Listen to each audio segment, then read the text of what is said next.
Bismillahirrahmanirrahim. Assalamualaikum warahmatullahi wabarakatuh. Alhamdulillah. Selamat pagi adik-adik siswa-siswi SMK Negeri 2 Surakarta. Sebelumnya izinkan saya memperkenalkan diri.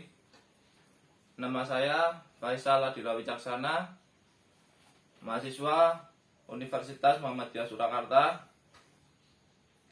Di sini kami sedang menjalankan program pengenalan lapangan persekolahan pendidikan agama Islam.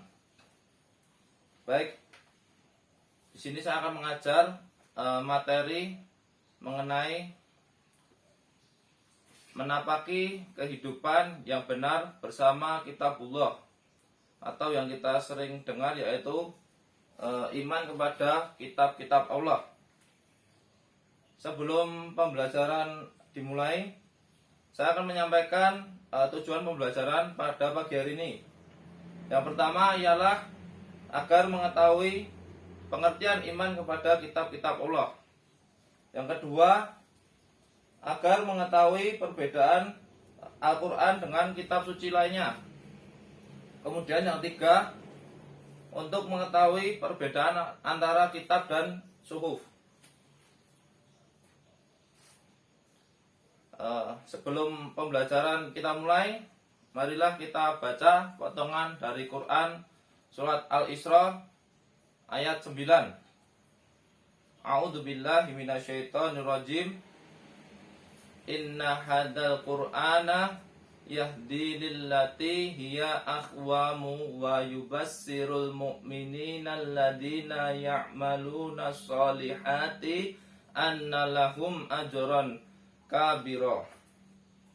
Yang artinya yaitu, sungguh Al-Quran ini merupakan petunjuk ke jalan yang paling lurus dan memberi kabar gembira kepada orang mukmin yang mengerjakan kebajikan, bahwa mereka akan mendapat pahala yang besar.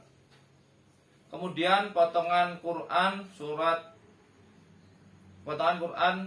Al-Baqarah ayat 23. A'udzubillahi minasyaitonirrajim. Wa in kuntum fi raibin mimma nazzalna ala abdina fa'tu bi suratim min mislihi fad'u suhada'akum min dunillahi in kuntum shadiqin. Yang artinya yaitu, dan jika kamu meragukan Al-Quran yang kami turunkan kepada hamba kami, maka buatlah satu surah semisal dengan, dan ajaklah penolong-penolongmu selain Allah jika kamu orang-orang yang benar. Baik, yang pertama yaitu pengertian iman kepada kitab-kitab Allah. Sebelum saya jelaskan pengertian dari iman kepada kitab Allah, perlu kita ketahui bahwasanya kitab-kitab Allah atau kitabullah adalah kumpulan wahyu Allah Subhanahu wa taala yang mengandung petunjuk dan kebenaran. Maka pengertian kitab adalah wahyu Allah Subhanahu wa taala. Makna lain dari kitabullah adalah ajaran Allah Subhanahu wa taala yang diwahyukan kepada nabi dan rasul, yang merupakan ketetapannya dan himbauan petunjuk yang ditulis dan dibukukan.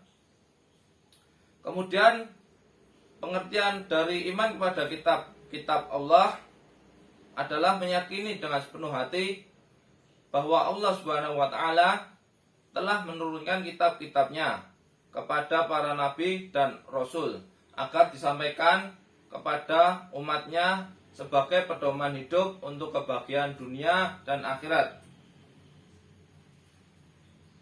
Kemudian selanjutnya yaitu perbedaan antara kitab Al-Quran dengan kitab sebelumnya.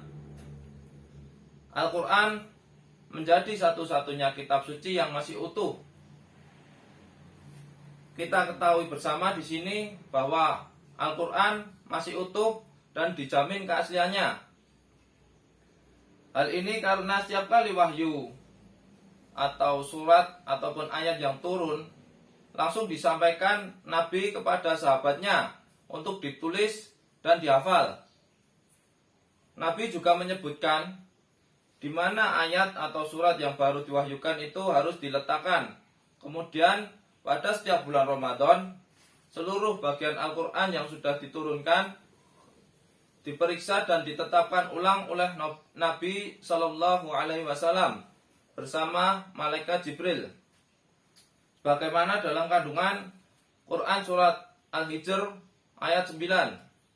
Sebaliknya, kitab suci lainnya banyak yang sudah tidak utuh, tidak ada naskah aslinya, dan mengalami banyak perubahan, penyimpangan, serta pengurangan sekaligus penambahan.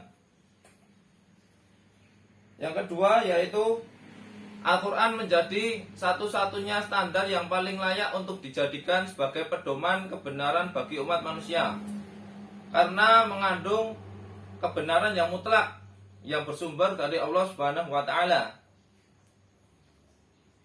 Misalnya, penciptaan alam semesta dalam 6 hari atau 6 periode.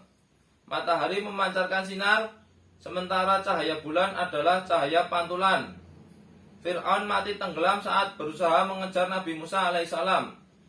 Tercantum dalam Quran surat Yunus ayat 92. Sedangkan kitab suci lainnya tidak bisa dijadikan standar kebenaran, karena sudah banyak campur tangan dari manusia untuk perubahan atau penggantian isinya tersebut. Kemudian perbedaan Al-Quran dengan kitab suci yang lainnya yang ketiga yaitu Al-Quran satu-satunya kitab suci yang ditulis sejak masa turunnya dan dihafal oleh ratusan, ribuan, bahkan jutaan umat Islam di seluruh penjuru dunia, baik di masa Rasulullah, sahabat, tabi'in maupun umat Islam masa kini, sehingga keasliannya dan redaksinya terjamin dan dipastikan keabsahannya oleh semua umat Islam. Dan bahkan di kalangan orientalis hal ini tidak ditemukan dalam kitab suci lainnya. Kemudian kita bahas yang kedua yaitu perbedaan antara kitab dan suhuf. Ya, perlu kita ketahui di sini seperti yang kita jelaskan di awal tadi bahwa kitab adalah lembaran wahyu Allah Subhanahu wa Ta'ala yang telah dibukukan. Kemudian sementara suhuf adalah lembaran wahyu Allah Subhanahu wa Ta'ala yang masih berupa potongan yang belum dibukukan. Terdapat 4 jenis kitab yang kita kenal, yakni yang pertama yaitu kitab Zabur. Kitab Zabur diwahyukan kepada Nabi Daud alaihissalam. Isinya tentang doa, zikir, pengajaran, dan hikmah. Tercantum dalam Quran surat Al-Isra ayat 55 dan diperuntukkan hanya untuk Bani Israel.